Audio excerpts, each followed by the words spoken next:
1 egg, 1 tub of whipped cream, and 1 box cake mix. No butter, no oil, no mixer, just a bowl, a spatula, and a dream of cookies. So I start with the egg, crack it straight in, no separate bowl, no shell drama, and then the whipped cream. Yes, I know it sounds weird. That's what I thought too. I was like, this ain't gonna work. This is not gonna work. But hear me out. It did work, and it's like adding a little cloud. It gives the cookies this soft, pillowy texture. I just used the whole tub. Don't ask me how many ounces, just a regular tub. Trust the process. And yes, Great Value is my name brand, okay? You could use whatever name brand you want. Now the cake mix. I went in with Great Value Devil's Food Cake Mix because I'm not really a cookie person, but if I am gonna have cookies, I like chocolate cookies with chocolate chips. I kind of like all cookies.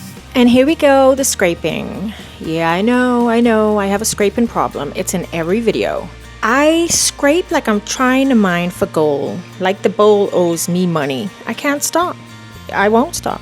Apparently this is who I am now. So after I made these cookies and I was realizing how easy it was and how good they taste, I was thinking, oh my gosh, you could use chocolate cake mix, lemon cake mix, red velvet cake mix, spice cake mix, and you could add so much things, so much different ingredients and add-ins. I was just blown away in my mind on the types of cookies you could make, and you don't even have to stress yourself out. You would never know that these cookies came from just 3 ingredients. You would never know. And guess what? They freeze. You could freeze these cookies, okay? Not that you might have much leftovers. And if you want shaped cookies, I think what I'm going to experiment with the next time is putting a little cornstarch in it, which keeps the cookies from spreading, and rolling it into like a log, putting it in the fridge and cutting them, or rolling them out, chilled, and cutting them into shapes. And you can make sugar cookies, I think. I don't know. We'll have to see. I'll try that next. It's time to scoop. I made some big ones, some small ones. The big ones are bakery style, thick, soft, little dramatic. And the small ones are, normal. And yes, I'm still scraping. I know it's empty. I know.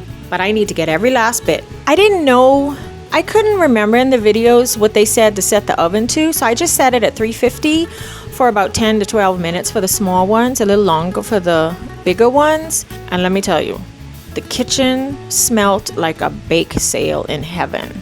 But if I had to do it again, I think I just would put the minis on top when they're done, like when they're still soft, and just put the chocolate chips in the middle, because the candy coating, when you bake it, it kind of goes an odd color and it don't really retain the prettiness. But anyway, listen, they still tasted really good, okay? And these make really great little gifts too. Wrap them up. I get these little boxes from Home Goods. And if you want the Christmas ones, you gotta do it now, because they're gonna be gone and you ain't gonna get them. So now is the time to buy the Christmas boxes. And of course, every time I make a video, I'm gonna get interrupted by the same little people that say they don't want to be in my video. If you look at my videos, they're always in my video. Their hand or something in my video. And I keep telling them the camera's on, but they don't care. And she needed cold medicine advice, so, the nurse got to put her nurse hat on. And that's the recipe, that's the video. That's me scraping my way through cookie life. If you try these, let me know how they turn out. Please let me know if you got a favorite cake mix flavor. Drop it in the comments. I'm always looking for... I literally think this could be my cookie thing from now on. I can't see me stressing myself out, mixing butter, sugar, eggs, all of that. And they taste so good. Although the scratch baker in me is saying, no, this is not real baking. But, I'm going to just have to squish that voice for a little while. So the larger cookies baked up with a cakier texture. They're soft, they're thick, and they have a little more structure. I did let them go a little too long in the oven. Cookies need to come out still soft, kind of still a little mushy. But they're still really, really tasty. And because they're bigger, they're ideal for putting in all those chunky mix-ins like chocolate chips, dried fruit.